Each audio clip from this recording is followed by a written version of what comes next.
Homo dues مستقبل کی تاریخ قسط نمبر 17 دی ڈیٹا ریلیجن مذہب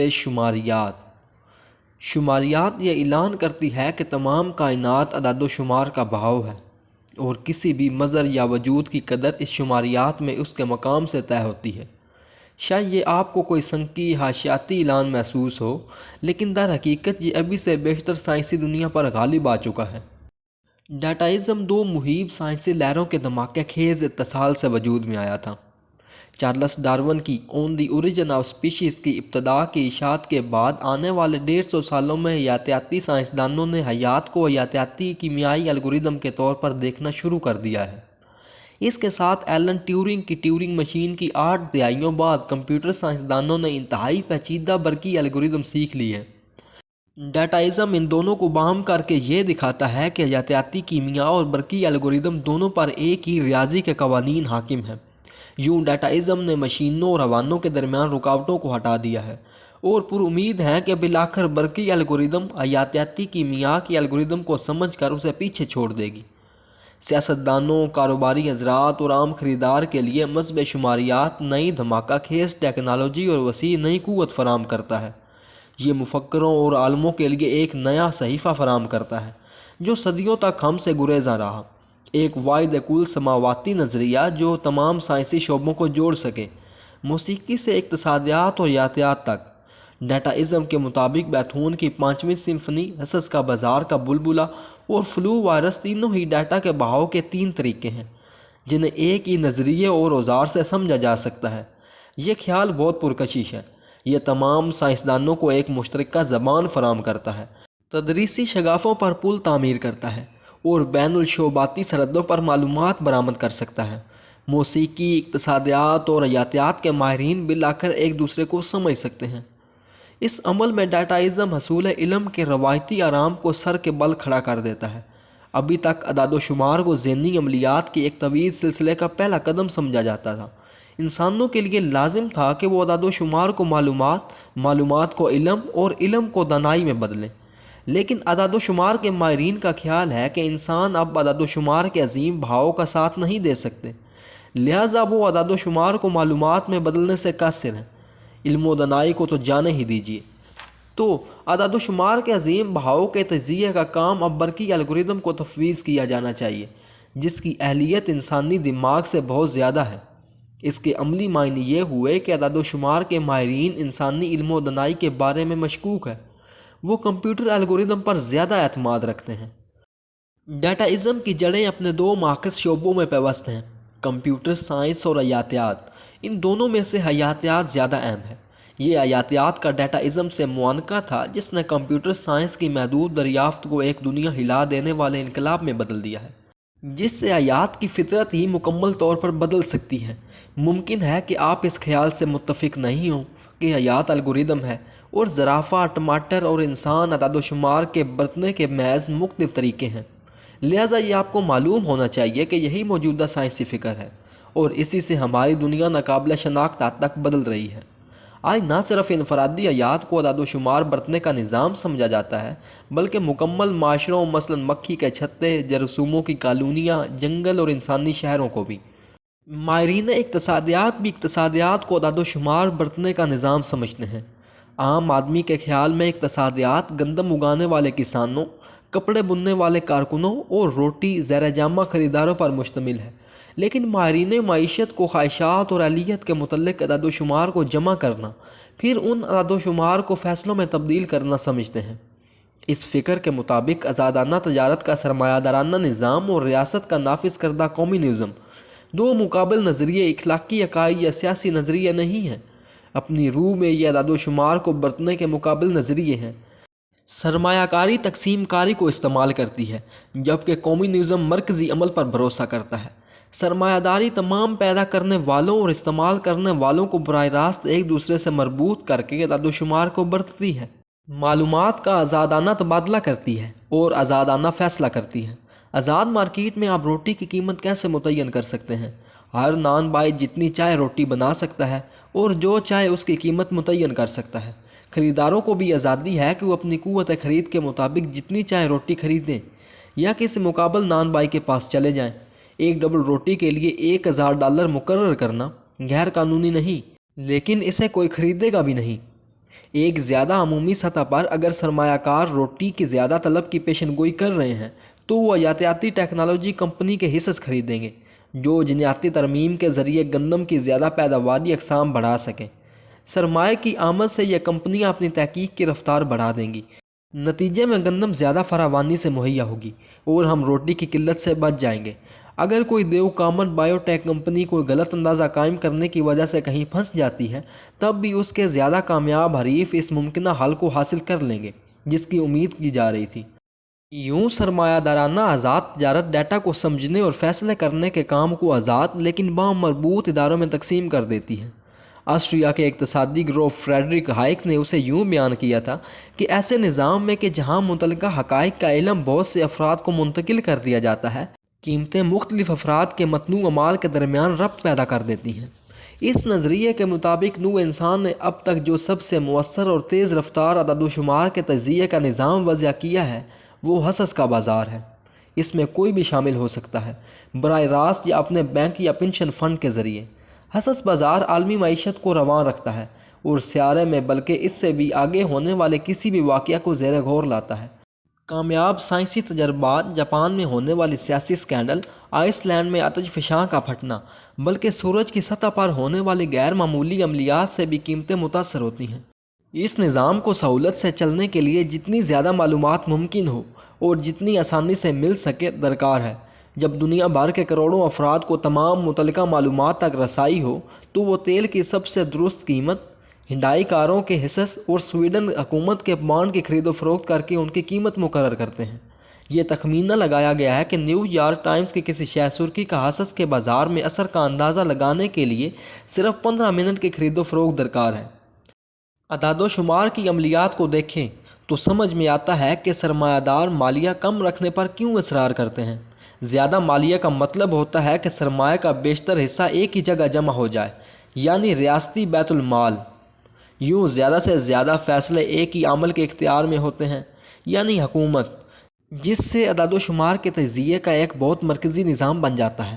اور بہت ہی انتہائی مثالوں میں جب کہ مالیہ بہت زیادہ ہو تو تقریباً تمام سرمایہ حکومتی ہاتھوں میں چلا جاتا ہے اور حکومت خود ہی سارے فیصلے کرتی ہے۔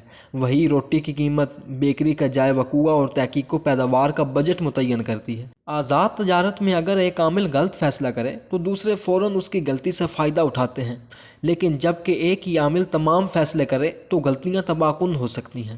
یہ انتہائی صورتحال جس میں تمام اعداد و شمار کی عملیات اور تمام فیصلے ایک ہی مرکز پر کیے جاتے ہیں، اشتراکیت یعنی کمیونزم کہلاتا ہے۔ ایک اشتراکی معیشت میں افراد مبینہ طور پر اپنی اہلیت کے مطابق کام کرتے ہیں اور اپنی ضرورت کے مطابق وصول کرتے ہیں۔ دوسرے الفاظ میں حکومت کا 100% منافع رکھ لیتی ہے، پھر آپ کی ضروریات کا اندازہ کر کے ان ضروریات کو پوری کرتی ہے۔ گو کوئی بھی حکومت اسے انتہائی شکل میں کبھی نہیں آزما سکی، لیکن سوویت یونین اور اس کے ذیلی ریاستیں جتنا قریب جانا ممکن تھا چلی گئی تھیں۔ انہوں نے اعداد و شمار کی تقسیم کاری ترک کر کے اس کی مرکزیت اپنا لی تھی۔ پورے سوویت یونین سے تمام معلومات ماسکو کے ایک مرکزی مقام تک پہنچتیں جہاں تمام اہم فیصلے کیے جاتے۔ صنعت کار اور صارفین براہ راست رابطہ نہیں کر سکتے تھے، انہیں حکومتی احکامات ماننے تھے۔ مثلاً سوویت وزارت اقتصادیات یہ فیصلہ کر سکتی ہے کہ تمام دکانوں میں روٹی کی قیمت 2 روبل اور 4 کوپیک ہوگی، کہ اوڈیسا اوبلاسٹ میں جو جنوب مغربی یوکرین کا صوبہ ہے میں ایک مخصوص مشترکہ فارم کولکھوز گندم اگانے کی جگہ مرغیاں پالے گا، اور ماسکو کی سرخ اکتوبر نامی بیکری یا 35 لاکھ ڈبل روٹی یومیہ بنائے گی، اس سے ایک بھی زیادہ نہیں۔ اس کے ساتھ سوویت وزارت سائنس تمام سوویت بائیو ٹیک تجربہ گاہوں کو ٹروفیم لیسینکو لینن اکیڈمی برائے زرعی سائنس کے بدنام سربراہ کے نظریات پر عمل پیرا ہونے کی ہدایت کرتی ہے۔ لائسینکو اس وقت کے غالب جینیاتی نظریے کو مسترد کرتا تھا۔ اس کا اصرار تھا کہ اگر کسی حیات نے اپنی زندگی میں کوئی نئی خصوصیت اپنا لی تو یہ خصوصیت براہ راست اس کے وارثوں میں منتقل ہو سکتی ہے۔ یہ نظریہ ڈارون کے مقبول عام نظریے سے متصادم تھا، لیکن یہ اشتراکی تدریسی نظام کے عین مطابق تھا۔ اس کے مطابق اگر آپ گندم کے پودوں کو سرد موسموں کا مقابلہ کرنا سکھا دیں تو ان کی اولاد بھی سردی کا مقابلہ کر سکتی ہے۔ لہٰذا لائسینکو نے اربوں انقلاب مخالف گندم کے پودوں کو تربیت نو کے لیے سائبیریا بھیج دیا اور انجام کار سوویت یونین کو جلد ہی زیادہ سے زیادہ آٹا امریکہ سے درآمد کرنا پڑا۔ سرمایہ داری نے کمیونزم کو اس لیے شکست نہیں دی تھی کہ سرمایہ داری زیادہ بااخلاق تھی، انفرادی آزادی مقدس تھی یا خدا ان مشرکوں سے ناراض تھا، بلکہ سرمایہ داری نے یہ سرد جنگ اس لیے جیتی تھی کہ کم از کم تیز رفتار ٹیکنالوجی میں تبدیلی کے وقت عدد و شمار کے عملیات کی تقسیم اسے مرکزی کر دینے سے بہتر تھی۔ کمیونسٹ پارٹی کی تحریک مرکزی کمیٹی 20ویں صدی کو تیزی سے بدلتی ہوئی دنیا سے مناسبت نہیں رکھ سکی۔ جب تمام عدد و شمار ایک خفیہ بینکر میں اکٹھا ہوں اور تمام اہم فیصلے کمیونسٹ پارٹی کے بزرگ رہنماؤں کا ایک مختصر گروہ کرے تو اس سے بہت سے جوہری ہتھیار تو تیار ہو سکتے ہیں، لیکن کوئی ایپل یا ویکیپیڈیا نہیں۔ ایک کہانی یہ بھی مشہور ہے کہ غالباً ہر اچھی کہانی کی طرح غیر مستند کہ جب میخائیل گورباچوف نے مردہ سوویت حقیقت کو دوبارہ زندہ کرنے کی کوشش کی تو اس نے اپنے ایک اہم مددگار کو لندن بھیجا کہ معلوم کرے یہ تھیچرزم کیا بلا ہے اور ایک سرمایہ دارانہ نظام دراصل کیسے کام کرتا ہے۔ میزبان اپنے سوویت مہمان کو لندن شہر، لندن کے حسس بازار اور لندن اسکول آف اکنامکس کے دورے پر لے گئے، جہاں اس نے بینک مینیجروں، پروفیسروں اور کاروبار کے جویہ افراد سے مفصل گفتگو کی۔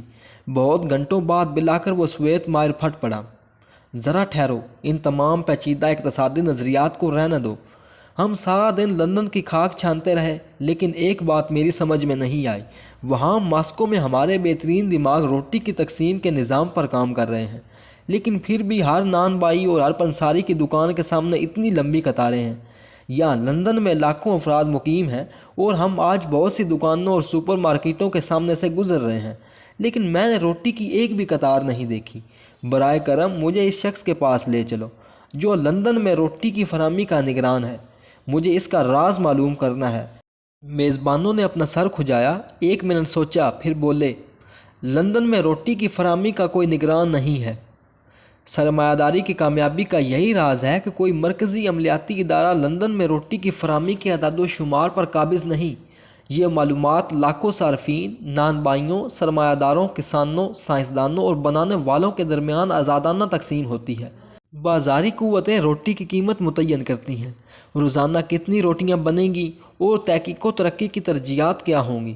اگر بازار کی قوتیں غلط فیصلہ کریں تو وہ جلد ہی اپنی راہ درست کر لیتی ہیں، یا کم از کم سرمایہ داروں کا یہی خیال ہے۔ ہماری موجودہ ضروریات کے لیے اس سے فرق نہیں پڑتا کہ کیا سرمایہ دارانہ نظام درست ہے۔ اہم بات یہ ہے کہ یہ نظریہ اعداد و شمار کی عملیات کی روح سے معیشت کو سمجھنا ہے۔ Where has all the power gone؟ تمام طاقت کہاں چلی گئی؟ سیاست کے ساتھ اب سائنسدانوں کی بڑھتی تعداد بھی انسانی سیاسی نظام کو اعداد و شمار کا تجزیاتی نظام سمجھتے ہیں۔ سرمایہ داری اور کمیونزم کی مانند جمہوریتیں اور آمرانہ حکومتیں بھی دراصل معلومات کو جمع کرنے اور تجزیہ کرنے کے مقابل رویے ہیں۔ آمرانہ حکومتیں مرکزی عملیاتی طریقے ہیں، جبکہ جمہوریتیں عملیات کی تقسیم پسند کرتی ہیں۔ پچھلی دہائی میں جمہوریتیں زیادہ غالب رہی ہیں کیونکہ 20ویں صدی کے اواخر میں عملیات کی تقسیم نے بہتر کارکردگی دکھائی ہے۔ متبادل حالات میں مثلاً قدیم رومن سلطنت کے وقت مرکزی عملیات کو فوقیت حاصل تھی۔ یہی وجہ ہے کہ رومن عوامی مملکت منہدم ہوئی اور طاقت سینٹ اور مقبول اسمبلیوں سے ایک خود مختار حاکم کے ہاتھوں میں منتقل ہو گئی۔ اس سے یہ تو معلوم ہوتا ہے کہ جب کہ 21ویں صدی میں اعداد و شمار کا طریقہ تبدیل ہوگا تو ممکن ہے کہ جمہوریت مائل بتنزلی ہو کر بالکل ختم ہو جائے۔ جب اعداد و شمار کی رفتار اور حجم بڑھے گا تو اور معزز ادارے مثلاً سیاسی پارٹیاں، انتخابات اور پارلیمان شاید متروک ہو جائیں، اس لیے نہیں کہ وہ غیر اخلاقی ہیں، بلکہ اس لیے کہ وہ اعداد و شمار کا مؤثر طور پر تجزیہ نہیں کر سکیں گی۔ یہ ادارے اس زمانے کی پیداوار ہیں جب سیاست ٹیکنالوجی سے زیادہ تیزی سے حرکت کرتی تھی۔ 19ویں اور 20ویں صدی میں صنعتی انقلاب اتنی سستی سے بڑھا کہ سیاستدانوں اور رائے دہندگان تو اتنا وقت مل گیا کہ وہ اس سے آگے رہ کر اس کی راہ متعین کر سکیں۔ پھر بھی جب کہ سیاست کی رفتار بھاپ کے دور سے اب تک زیادہ نہیں بڑھی، ٹیکنالوجی پہلے گیئر سے چوتھے میں آ گئی ہے۔ تکنیکی انقلاب کی رفتار اب سیاسی عمل کو اتنا پیچھے چھوڑ گئی ہے کہ کنٹرول اراکین، پارلیمنٹ اور رائے دہندگان کے ہاتھوں سے نکل رہا ہے۔ انٹرنیٹ کے نمودار ہونے سے آنے والے وقتوں کا اندازہ لگایا جا سکتا ہے۔ سائبر اسپیس اب ہماری روزانہ کی زندگی، ہماری معیشت اور ہمارے تحفظ کے لیے ناگزیر ہے۔ پھر بھی متبادل ویب ڈیزائن کا انتخاب کسی جمہوری سیاسی عمل سے نہیں گزرا، اگرچہ اس میں حاکمیت، سرحدوں، رازداری اور تحفظ جیسے روایتی سیاسی معاملات کا دخل تھا۔ کیا آپ نے سائبر اسپیس کی حیثیت کے بارے میں رائے دی تھی؟ عوامی رائے سے اوجھل ہو کر ویب بنانے والوں کے فیصلوں کا مطلب یہ ہوا کہ آج انٹرنیٹ ایک خودکار لاقانونیت کے مقام پر پہنچ گیا ہے، جہاں ریاستی حاکمیت مٹ جاتی ہے، سرحدیں نظر انداز ہو جاتی ہیں، رازداری ختم ہو جاتی ہے۔ پھر سب سے اہم بات یہ ہے کہ عالمی تحفظ کو خطرہ ہے، جبکہ 10 برس پہلے یہ ریڈار پر موجود بھی نہیں تھا۔ آج اسٹیریا کے شکار افسران 11 ستمبر نما سائبر حملے سے خبردار کر رہے ہیں، لہذا حکومتیں اور غیر ریاستی ادارے انٹرنیٹ کی از سر نو تشکیل پر عمیق مباحثے کرتے ہیں، لیکن اس کی تشکیل کے وقت مداخلت کے مقابلے میں بعد میں کسی جاری نظام کو بدلنا بہت دشوار ہے۔ پھر یہ کہ جب تک سست رفتار حکومتی نوکرشاہی سائبر قوانین کے متعلق کوئی فیصلہ کرے گی، انٹرنیٹ 10 گنا زیادہ بڑھ چکا ہوگا۔ سرکاری کچھوا تکنیکی خرگوش سے مقابلہ نہیں کر سکتا، یہ اعداد و شمار سے مغلوب ہو جاتا ہے۔ قومی تحفظ کا ادارہ چاہے ہمارے ہر لفظ کی جاسوسی کر رہا ہو، لیکن امریکی خارجہ پالیسی کی بارہا ناکامی سے یہ ظاہر ہے کہ واشنگٹن میں کسی کو نہیں معلوم کہ اس تمام اعداد و شمار کو کیسے استعمال کیا جائے۔ تاریخ میں کبھی بھی کسی حکومت کو دنیا کے بارے میں اتنی معلومات مہیا نہیں تھی، پھر بھی چاندی حکومتوں نے عصری امریکی حکومت سے زیادہ معاملات میں بگاڑ پیدا کیا ہوگا۔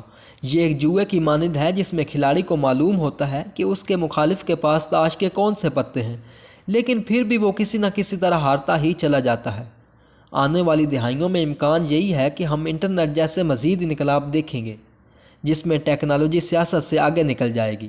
مصنوعی ذہانت اور حیاتیاتی ٹیکنالوجی شاید جلد ہی ہمارے معاشروں اور اقتصادیات کو از سر نو ترتیب کر دیں، ہمارے اجسام اور اذہان کو بھی، لیکن فی الوقت وہ موجودہ سیاسی ریڈار پر کہیں نہیں دیکھے جا سکتے۔ موجودہ جمہوری نظام متعلقہ اعداد و شمار کو اتنی تیزی سے جمع کر کے تجزیہ نہیں کر سکتے۔ بیشتر رائے دہندگان حیاتیات اور سائبر دنیا کے متعلق اتنا سمجھتے ہی نہیں کہ وہ کوئی مناسب رائے قائم کر سکیں، لہٰذا روایتی جمہوری سیاست موجودہ حالات سے گرفت کھو رہی ہے اور مستقبل کا ایک بامعنی منظرنامہ پیش کرنے میں ناکام ہے۔ عام رائے دہندگان اب یہ محسوس کرنے لگے ہیں کہ جمہوری نظام اب انہیں طاقت عطا نہیں کرتے۔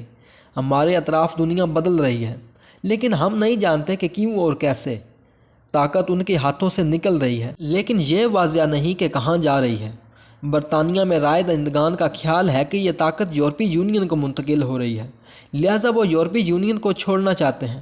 بریکسٹ امریکہ میں رائے دہندگان کا خیال ہے کہ تمام اختیار حکام نے حاصل کر لیا ہے، لہٰذا وہ حاکمیت، اسٹیبلشمنٹ، مخالف امیدواروں کو ووٹ دیتے ہیں، مثلاً برنی سینڈرز اور ڈونلڈ ٹرمپ۔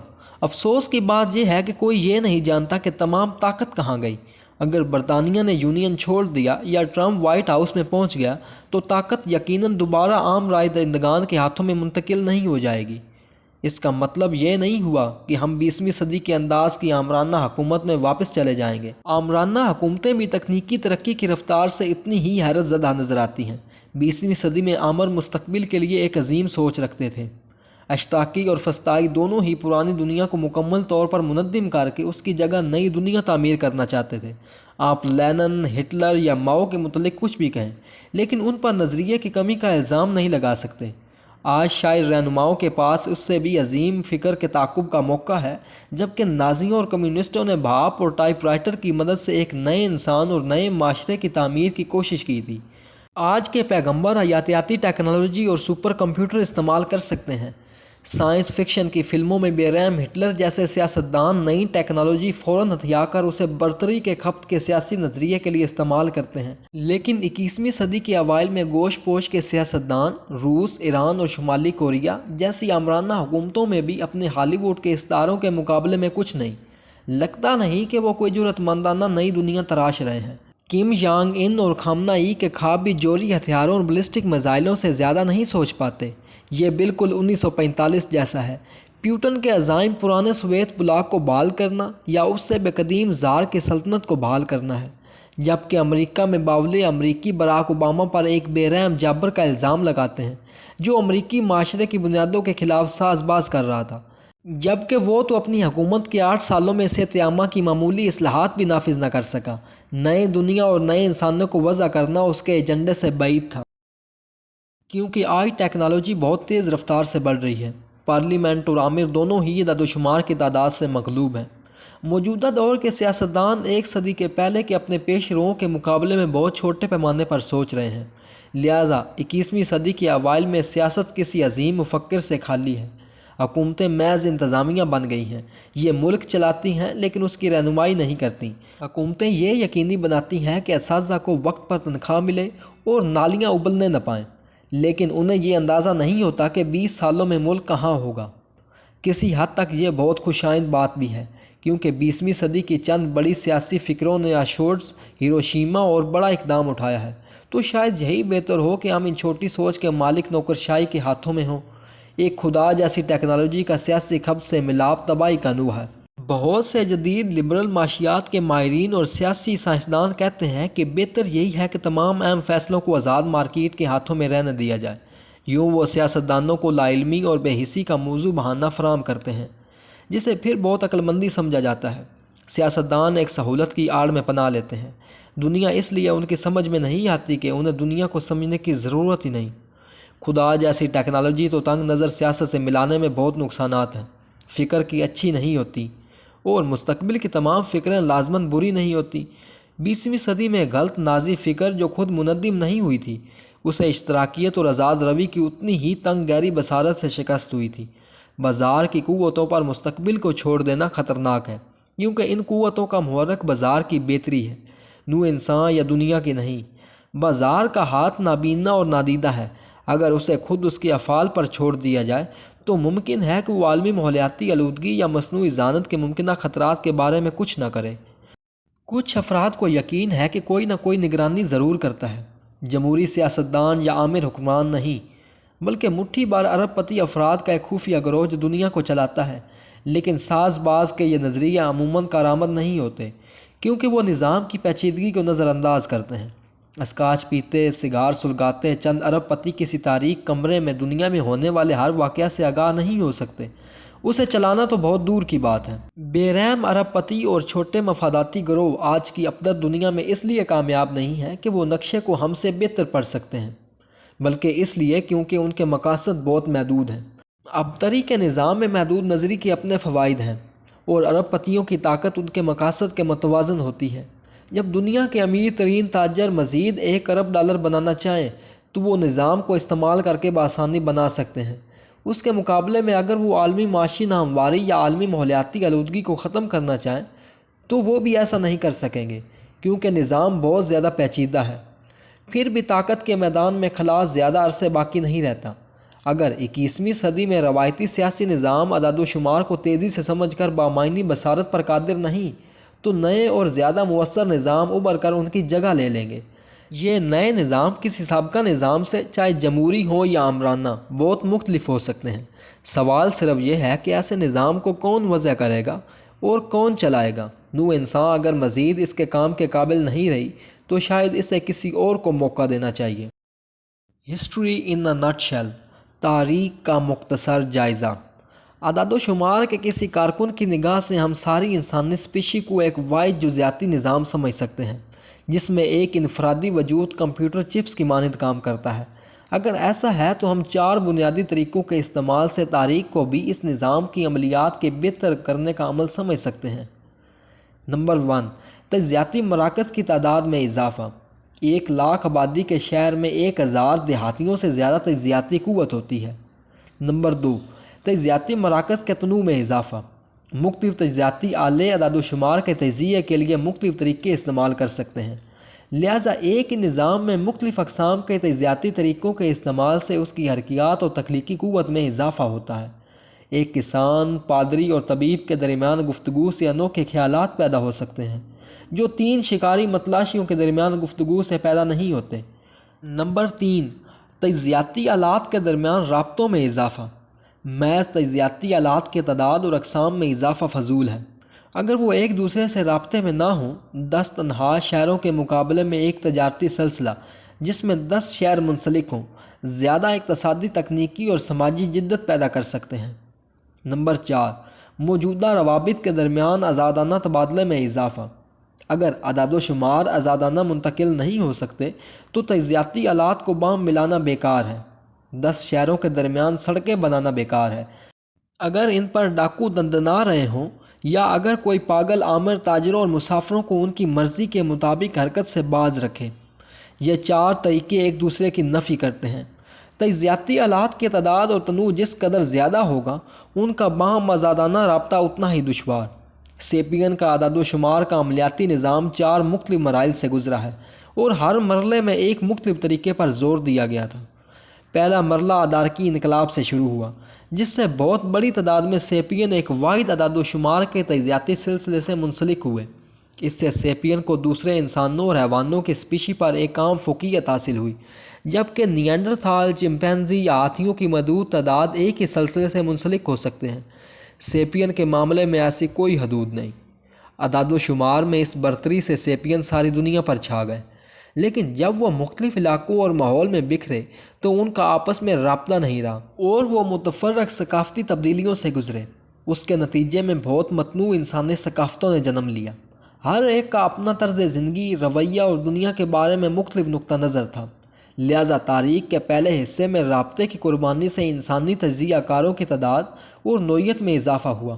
70,000 سال پہلے کے انقلاب میں 20,000 سال پہلے بہت زیادہ سیپین موجود تھے، اور یورپ کے سیپین چین کے سیپین کے مقابلے میں مختلف انداز میں اعداد و شمار کا تجزیہ کرتے تھے، لیکن یورپ اور چین کے افراد کے درمیان کوئی رابطہ نہیں تھا، اور یہ بالکل ناممکن لگتا تھا کہ کسی دن تمام سیپین ایک ہی تجزیاتی سلسلے کے جال کا حصہ ہوں گے۔ دوسرا مرحلہ تقریباً 5,000 سال پہلے زرعی انقلاب سے شروع ہوا اور لکھائی کی ایجاد تک جاری رہا۔ زراعت نے انسانی آبادی میں اضافہ کیا، یوں انسانی تجزیہ کاری تیزی سے بڑھی۔ ساتھ ہی زراعت نے انسانوں کے لیے ایک دوسرے کے ساتھ رہنا ممکن بنا دیا۔ یوں بہت گنجان مقامی نیٹ ورک بن گئے، جن میں غیر معمولی تعداد میں تجزیہ کار موجود ہوتے۔ اس کے علاوہ زراعت نے مختلف معاشروں کو ایک دوسرے کے ساتھ تجارت اور رابطے کے مواقع اور ترغیبات فراہم کی۔ پھر بھی اس دوسرے مرحلے میں مرکز گزیر قوتیں ہی غالب رہیں۔ پیسے اور لکھائی کی عدم موجودگی میں انسان شہر، مملکت اور سلطنت قائم نہیں کر سکتے تھے۔ نو انسان بہت سے چھوٹے قبیلوں میں بٹی ہوئی تھی، جن میں ہر ایک کا اپنا طرز زندگی اور زندگی کا تصور تھا۔ تمام انسانیت کو یکجا کر دینا تو ایک خواب بھی نہیں تھا۔ تیسرا مرحلہ تقریباً 5,000 سال پہلے لکھائی اور پیسے کی ایجاد کے ساتھ شروع ہوا اور سائنسی انقلاب کی ابتدا تک جاری رہا۔ تحریر اور پیسے کی بدولت انسانی تعاون کی مرکزی قوت بالآخر مرکز گزیر قوتوں پر حاوی ہو گئی۔ انسانی گروہوں نے رابطے اور رشتے پیدا کر کے شہر اور مملکتیں قائم کر لیں۔ مختلف شہروں اور مملکتوں کے درمیان سیاسی اور کاروباری تعلق بھی گہرے ہو گئے۔ کم از کم پہلے 1000 قبل مسیح میں جب سکے، سلطنتیں اور آفاقی مذاہب نمودار ہوئے، انسانوں نے شعوری طور پر ایک واحد نیٹ ورک کے قیام کے خواب دیکھنا شروع کر دیے، جو تمام دنیا کو یکجا کر دے۔ یہ خواب چوتھے اور تاریخ کے آخری لمحے میں پورا ہوا، جس کی ابتدا تقریباً 1492 میں ہوئی۔ ابتدائی جدید کھوجی، فاتحین اور تاجروں نے پوری دنیا میں ایک کمزور جال بن دیا۔ جدید دور کے اواخر میں یہ جال زیادہ مضبوط ہو گیا۔ یوں کولمبس کے دور کا مکڑی کا جال 21ویں صدی میں سٹیل اور اسفالٹ کا گرڈ بن گیا۔ زیادہ اہم بات یہ ہے کہ معلومات کو اس گرڈ میں آزادانہ پھرنے کی اجازت دی گئی۔ جب کولمبس نے ابتدا میں یوریشین جال کو امریکی جال سے مربوط کیا تھا تو اعداد و شمار کی قلیل مقدار سمندر عبور کر سکی تھی۔ اسے ثقافتی تعلقات، سخت سینسرشپ اور سیاسی جبر جیسی رکاوٹوں کا سامنا تھا، لیکن وقت گزرنے کے ساتھ آزاد مارکیٹ، سائنسی کمیونٹی، قانون کی حکمرانی اور جمہوریت کے پھیلاؤ نے مل کر ان رکاوٹوں کو منظم کیا۔ ہم اکثر یہ تصور کرتے ہیں کہ جمہوریت اور آزاد تجارت اس لیے فتح مند رہے کہ وہ احسن تھے، مگر سچ یہ ہے کہ ان کی کامیابی کا راز اعداد و شمار کے تجزیے کے عمل کو بہتر بنانے میں پوشیدہ ہے۔ لہٰذا گزشتہ 10,000 سالوں میں نو انسان پہلے مرکز سے باہر کی جانب بکھری، مختلف گروہوں میں تقسیم ہو گئی اور بالآخر دوبارہ یکجا ہو گئی، لیکن اس یکجائی کے عمل نے ہمیں دوبارہ اسی ابتدا میں واپس نہیں پہنچا دیا۔ جب متنوع انسانی گروہ آج کے عالمی دیہات میں یکجا ہوئے تو ہر ایک اپنے مخصوص اوزار، فکریں اور رویے ساتھ لایا جو اس نے اس دوران جمع کیے تھے۔ ہمارے جدید اناج گھر آج مشرق وسطیٰ کے گندم، غریب الہند آلو، نیو گنی کی شکر اور ایتھوپیا کے کافی سے بھرے ہوئے ہیں۔ اسی طرح ہماری زبان، موسیقی اور سیاست بھی دنیا بھر کے ورثے سے آراستہ ہے۔ اگر نو انسان واقعی ایک اعداد و شمار کا تجزیہ کرنے والا نظام ہے تو اس کا ماحصل کیا ہے؟ اعداد و شمار کے کارکن تو یہی کہیں گے کہ اس کا محصل ایک نئے اور زیادہ مؤثر اعداد و شمار کے تجزیے کے نظام کا قیام ہے، جسے ہم ہر چیز کا انٹرنیٹ کہہ سکتے ہیں۔ ایک بار یہ مشن مکمل ہو گیا تو ہومو سیپین ختم ہو جائیں گے۔ Information wants to be free, معلومات آزادی مانگتی ہے۔ سرمایہ داری کی مانند ڈیٹائزم بھی ایک غیر جانبدار سائنسی نظریے کے طور پر شروع ہوا تھا، لیکن اب وہ ایک مذہب میں ڈھل رہا ہے جو صحیح و غلط کو الگ کرنے کا دعوے دار ہے۔ اس نئے مذہب کی اعلیٰ ترین قدر معلومات کا بہاؤ ہے۔ اگر حیات معلومات کا بہاؤ ہے اور اگر ہم سمجھتے ہیں کہ حیات ایک اچھائی ہے تو ہمیں کائنات میں معلومات کا بہاؤ زیادہ تیز اور گہرا کر دینا چاہیے۔ ڈیٹائزم کے مطابق انسانی تجربات مقدس نہیں ہیں، نہ ہومو سیپین اعلیٰ ترین تخلیق ہے اور نہ کسی مستقبل میں ہونے والے ہومو ڈیوس کا پیش رو۔ انسان تو بس ہر چیز کا انٹرنیٹ بنانے کے اوزار ہیں، جو ممکن ہے کہ کسی وقت زمین سے نکل کر پوری کائنات اور شاید پوری کہکشاں میں پھیل جائیں۔ کائناتی اعداد و شمار کا یہ تجزیاتی نظام ہی خدا ہوگا۔ یہ ہر جگہ موجود ہوگا، ہر چیز کو محکوم کرے گا، اور انسانوں کا مقدر یہی ہے کہ اس میں ضم ہو جائیں۔ یہ نظریہ کسی روایتی مذہبی فکر کی یاد دلاتا ہے۔ جیسے ہندو یہ عقیدہ رکھتے ہیں کہ کسی انسانوں کی کائنات کی آفاقی روح یعنی آتما میں ضم ہو جانا چاہیے، عیسائی یہ یقین رکھتے ہیں کہ موت کے بعد نیکوکار خدا کی رحمت میں ضم ہو جائیں گے، جبکہ گناہگار اس کے وجود سے کاٹ دیے جائیں گے۔ یقیناً سلیکون وادی میں ڈیٹائزم کے پیغمبر جان بوجھ کر روایتی مسیحائی زبان استعمال کرتے ہیں۔ مثلاً رے کروزور کی پیشن گوئیوں پر مبنی کتاب کا عنوان ہے سنگولیرٹی از نیئر، وحدت قریب ہے۔ جان بپٹسٹ کے اس اعلان کی گونج کے جنت کی سلطنت قریب ہے۔ اعداد و شمار کے کارکن ان افراد کو جو اب بھی گوشت پوش کے فانی لوگوں کی پرستش کرتے ہیں یہی سمجھاتے ہیں کہ وہ ایک فرسودہ ٹیکنالوجی سے وابستہ ہیں۔ ہومو سیپین ایک متروکہ الگوریدم ہے۔ آخر انسانوں کو مرغیوں پر کیا فوقیت ہے؟ صرف یہ کہ انسانوں میں معلومات بہت زیادہ پیچیدہ طور پر پھیلتی ہے۔ انسان زیادہ اعداد و شمار اکٹھا کر کے انہیں مرغیوں سے الگوریدم سے تجزیہ کرتے ہیں۔ روزمرہ کی زبان میں اس کا مطلب یہ ہے کہ انسان زیادہ گہرے جذبات اور بہتر ذہنی اہلیت کے مالک ہے، لیکن یاد کیجئے کہ موجودہ سائنسی تعلیم کے مطابق جذبات اور ذہانت محض الگوریدم ہے۔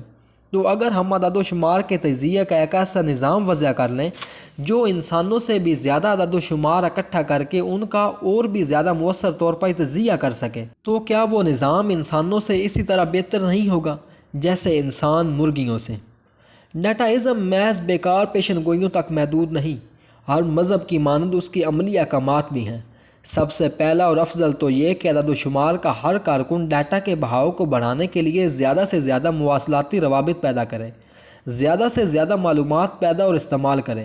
دوسرے کامیاب مذاہب کی مانند ڈیٹائزم بھی تبلیغی ہے۔ اس کا دوسرا حکم یہ ہے کہ ہر شے کو نظام سے منسلک کر دیا جائے، ان مرتدوں کو بھی جو منسوب ہونے سے انکاری ہوں۔ ہر شے کا مطلب محض انسان ہی نہیں ہے، اس میں یقیناً ہمارے اجسام ہیں، لیکن ان کے علاوہ سڑکوں پر دوڑتی گاڑیاں، باورچی خانے میں فریج، مرغی خانوں میں مرغیاں اور جنگلات میں درخت، یہ تمام اشیاء ہر چیز کے انٹرنیٹ سے منسلک ہونی چاہیے۔ فریج دراز میں رکھے انڈوں پر نظر رکھے گا اور مرغی خانے کو مطلع کرے گا کہ آئندہ فراہمی کب ضروری ہے۔ گاڑیاں آپس میں بات کر سکیں گی، جنگل کے درخت موسم کا حال اور کاربن ڈائی آکسائڈ کی سطح بتا سکیں گے۔ کائنات کا کوئی حصہ ہم زندگی کے عظیم جال سے باہر نہیں رہنے دیں گے۔ دوسری جانب گناہ عظیم یہ ہوگا کہ ہم معلومات کے بہاؤ میں رخ نہ ڈالیں۔ موت معلومات کے بہاؤ کے رک جانے کے سوا کیا ہے؟ لہذا ڈیٹائزم میں معلومات کی آزادی سب سے بڑی نیکی ہے۔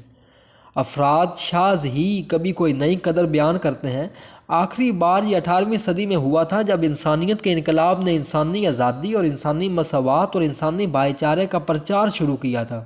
1799 سے کئی جنگوں، انقلابوں اور بغاوتوں کے باوجود انسان کوئی نئی قدر نہیں سوچ سکے ہیں۔ اس کے بعد ہونے والی تمام جدوجہد اور تضادات یا تو انہی پرانی قدروں پر قائم کیے گئے ہیں یا ان سے بھی قدیم اقدار، مثلاً خدا کی اطاعت میں یا قوم کی خدمت کے لیے۔ 1799 کے بعد سے ڈیٹائزم پہلی تاریخ ہے جس نے ایک بالکل نئی قدر بنائی ہے، یعنی معلومات کی آزادی۔ معلومات کی آزادی کو ہمیں پرانی لبرل آزادائی اظہار سے نہیں ملانا چاہیے۔ انسانوں کو اظہار کی آزادی اس لیے دی گئی تھی کہ ان کی سوچ کا تحفظ کیا جا سکے، وہ جو کہنا چاہیں کہہ سکیں، اس میں اپنی رائے کو اپنی ذات تک محدود رکھنا اور منہ بند رکھنا بھی شامل ہے، لیکن معلومات کی آزادی انسانوں کو نہیں، معلومات کو دی گئی ہے، بلکہ یہ انوکھی قدر انسانوں کی روایتی آزادی اظہار میں آڑے آ سکتی ہے، کیونکہ انسانوں کی عدد و شمار رکھنے اور اس کے بہاؤ کو محدود کرنے پر معلومات کا آزادانہ بہاؤ حاوی آ جائے گا۔ 11 جنوری 2013 کو مذہب ڈیٹا ازم کا پہلا شہید اس وقت ہوا جب 26 سالہ امریکی ہیکر ایرن سوارٹز نے اپنے اپارٹمنٹ میں خودکشی کر لی۔ سوارٹز ایک نایاب جینیس تھا۔ 14 برس کی عمر میں اس نے RRS نامی پروٹوکول کی تشکیل میں مدد دی۔ سوارٹز معلومات کے آزادانہ بہاؤ پر کامل یقین رکھتا تھا۔ 2008 میں اس نے گوریلا آزادانہ رسائی کا منشور یعنی گوریلا اوپن ایکسیس مینیفیسٹو شائع کیا، جس میں لامحدود معلومات کے آزادانہ بہاؤ کا مطالبہ کیا گیا تھا۔ سوارٹز کا کہنا تھا کہ معلومات جہاں بھی ہوں، ہمیں وہاں سے حاصل کر کے اس کی نقل تیار کرنی چاہیے اور اسے دنیا سے شریک کرنا چاہیے۔ جو چیز کاپی رائٹ سے باہر ہوں انہیں دستاویزی شکل میں محفوظ کرنا چاہیے۔ ہمیں خفیہ اعداد و شمار خرید کر انہیں ویب پر عام کرنا چاہیے۔ ہمیں چاہیے کہ سائنسی جریدوں کو ایسے نیٹ ورک مہیا کریں جس تک سب کی رسائی ہو۔ ہمیں گوریلا آزادانہ رسائی کے لیے لڑنا چاہیے۔ سوارٹز اپنے الفاظ میں سچا تھا۔ وہ جے اسٹور لائبریری سے اس لیے ناراض ہوا کہ وہ اپنے استعمال کرنے والوں سے معاوضہ لے رہے تھے۔ جے اسٹور لاکھوں سائنسی جریدوں اور تحقیقات کی لائبریری ہے جو سائنسدانوں اور مدیروں کی آزادی اظہار پر یقین رکھتی ہے، جس میں اپنے مقالوں کے لیے معاوضہ طلب کرنے کی آزادی بھی شامل ہے۔ جے اسٹور کے لحاظ سے اگر میں اپنے تراشے ہوئے خیال کے لیے معاوضہ وصول کرنا چاہوں تو ایسا کرنا میرا حق ہے۔ سوارٹز اس سے متفق نہیں تھا۔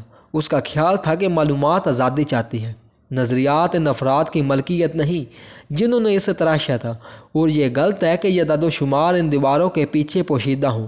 جہاں تک رسائی کے لیے معاوضہ لیا جائے، MIT کا کمپیوٹر نیٹ ورک استعمال کر کے اس نے جے اسٹور تک رسائی حاصل کی اور لاکھوں جریدوں کے مقالے اتار لیے جو وہ انٹرنیٹ پر ہر ایک کے استفادے کے لیے استعمال کرنا چاہتا تھا۔ سوارٹز کو گرفتار کر کے اس پر مقدمہ چلایا گیا۔ جب اسے یہ احساس ہوا کہ اسے غالباً سزا ہو جائے گی اور وہ جیل بھیج دیا جائے گا تو اس نے خودکشی کر لی۔ ہیکرز نے درخواستوں اور حملوں کے ذریعے ان حکومتی اور تدریسی اداروں کو نشانہ بنایا جنہوں نے سوارٹز کا تعاقب کیا تھا اور جو معلومات کی آزادی میں حائل ہو رہے تھے۔ جے اسٹور نے دباؤ کے تحت اس سانے میں اپنے کردار پر معافی مانگی اور آج وہ تمام تو نہیں مگر خاصا مواد مفت فراہم کرتا ہے۔ مشکوک مخالفین کو یقین دلانے کے لیے ڈیٹا ازم کے مبلغین نے معلومات کی آزادی کے فوائد بار بار دکھائے، بالکل جیسے سرمایہ دار یہ یقین رکھتے ہیں کہ سب اچھائیاں معاشی فروغ سے وابستہ ہیں، اسی طرح ڈیٹا ازم والے سمجھتے ہیں کہ سب اچھائیاں بشمول معاشی فروغ معلومات کی آزادی پر منحصر ہیں۔ امریکہ نے روس سے زیادہ تیز رفتاری سے ترقی کیوں کی؟ کیونکہ امریکہ میں معلومات کا بہاؤ زیادہ آزاد تھا۔ امریکہ ایرانیوں یا نائجیریا والوں سے زیادہ امیر، خوش اور صحت مند کیوں ہیں؟ معلومات کی آزادی کی وجہ سے۔ تو اگر ہم ایک بہتر دنیا بنانا چاہتے ہیں تو اس کی کلید عدد و شمار کی آزادی میں ہے۔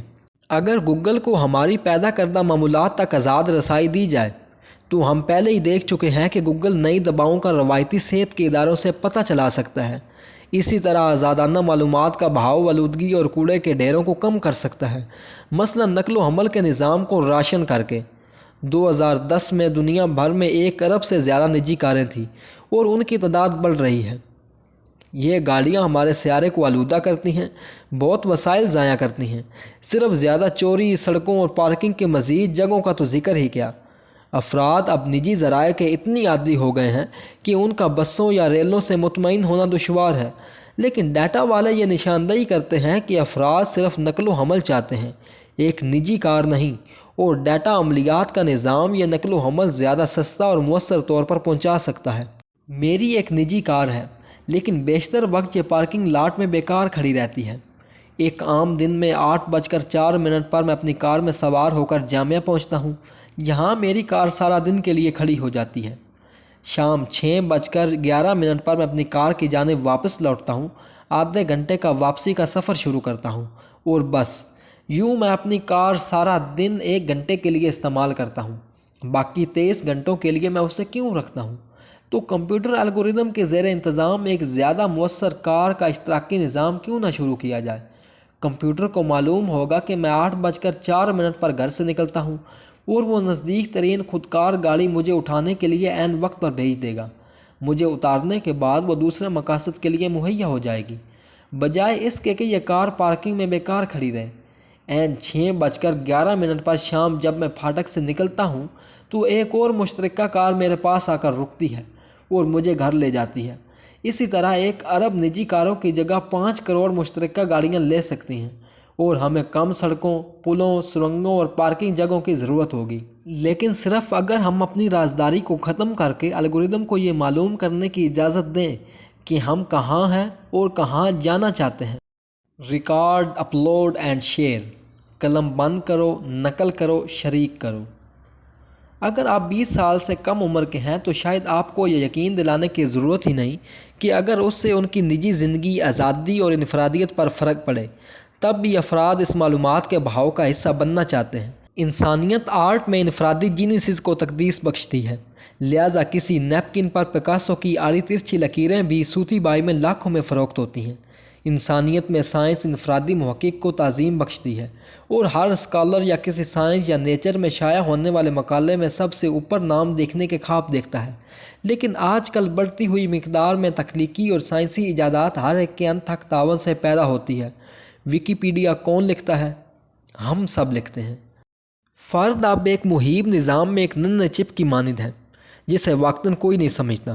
روزانہ میں ای میل، فون اور مضامین کے ذریعے ان گنت اعداد و شمار جذب کرتا ہوں، اور پھر مزید ای میل، فون اور مضامین کے ذریعے مزید معلومات ترسیل کرتا ہوں۔ مجھے واقعی نہیں معلوم کہ میں اس عظیم منصوبے میں کہاں مقیم ہوں، یا میرے پیدا کردہ اعداد و شمار اربوں دوسرے انسانوں اور کمپیوٹر کے پیدا کردہ اعداد و شمار سے کہاں رابطہ کرتے ہیں۔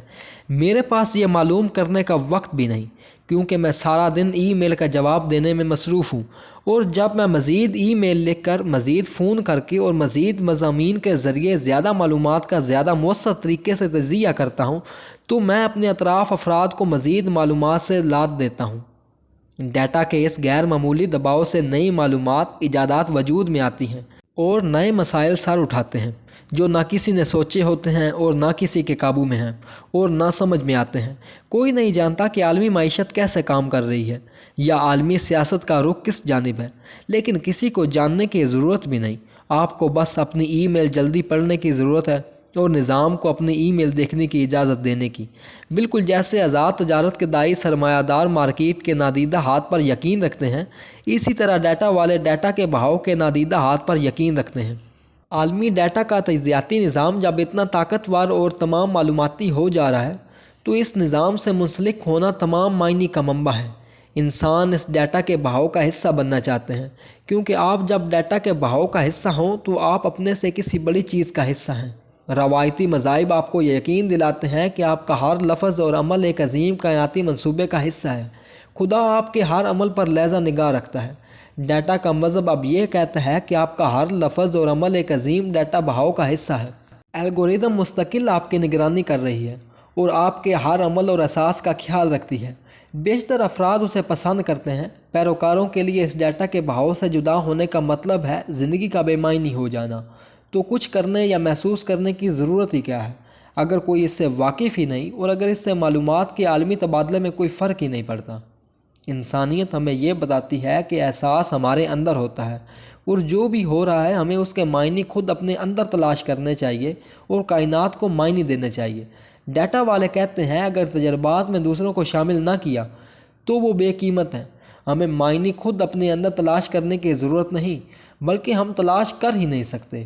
ہمیں صرف اپنے تجربات ڈیٹا کے عظیم بہاؤ سے منسلک کرنے کی ضرورت ہے، اور الگورتھم اس میں معنی تلاش کر کے ہمیں بتائے گی کہ ہمیں کیا کرنا ہے۔ 20 سال پہلے تک سب جاپانی سیاحوں کا مذاق اڑاتے تھے کہ وہ ہر جگہ کیمرہ ساتھ لے جاتے ہیں اور حد نظر تک موجود ہر چیز کی تصویر اتارتے۔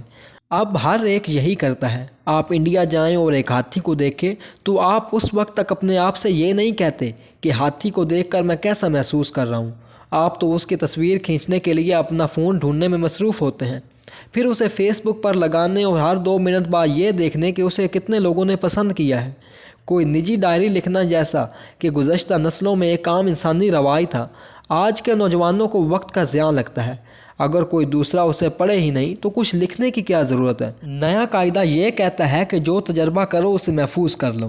اگر کوئی چیز محفوظ کر لو تو اسے انٹرنیٹ پر اتار لو، اور جب اتار لو تو اس میں سب کو شریک کرو۔ اس ساری کتاب میں ہم نے یہ سوال اٹھایا ہے کہ وہ کون سی چیز ہے جو انسانوں کو دوسرے جانوروں سے ممتاز کرتی ہے۔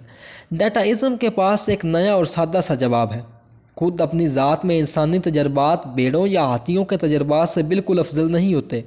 ڈیٹا کا ایک حصہ کسی دوسرے حصے جتنا ہی اہم ہے، لیکن انسان اپنے تجربات کے بارے میں بلاگ اور نظمیں لکھ کر انہیں انٹرنیٹ پر لگا سکتے ہیں، اور یوں عالمی ڈیٹا تجزیاتی نظام کو زیادہ بامعنی بنا سکتا ہے۔ اس سے ڈیٹا کے اس بہاؤ میں ان کے ڈیٹا کی قدر بڑھ جاتی ہے۔ بھیڑیے ایسا نہیں کر سکتے، لہذا بھیڑیوں کے تمام محسوسات چاہے وہ جتنے ہی گہرا اور پیچیدہ کیوں نہ ہوں، بیکار ہیں۔ یہ رجحان کی بات نہیں، یہ بقا کا معاملہ ہے۔ لہذا ہمیں اپنے آپ کو اور نظام کو یہ دکھانا ہے کہ ہم اب بھی قدر رکھتے ہیں۔ یہ قدر محسوسات سے متعین نہیں ہوتی، بلکہ ان محسوسات کو اعداد و شمار کے عظیم بہاؤ میں شامل کرنے سے پیدا ہوتی ہے۔ ویسے بھیڑیے یا ان کے کزن کتے بالکل بیکار بھی نہیں۔ ایک کمپنی جس کا نام ہے بھونکنا ختم، نو مور ووف، کتوں کے احساسات کو پڑھنے کی ایک ہیلمٹ بنا رہی ہے۔ یہ ہیلمٹ کتے کی دماغی لہروں کا کمپیوٹر الگوریدم کی مدد سے انسانی زبان میں سادہ جذبات میں ترجمہ کرتی ہے۔ مثلاً میں غصے میں ہوں۔ ممکن ہے کہ یہ جلد ہی آپ کے کتے کا اپنا ذاتی فیس بک یا ٹویٹر اکاؤنٹ جاری ہونے والا ہو، جس کے شاید آپ سے زیادہ پسند کرنے والے ہوں اور آپ سے زیادہ پیروکار بھی ہوں۔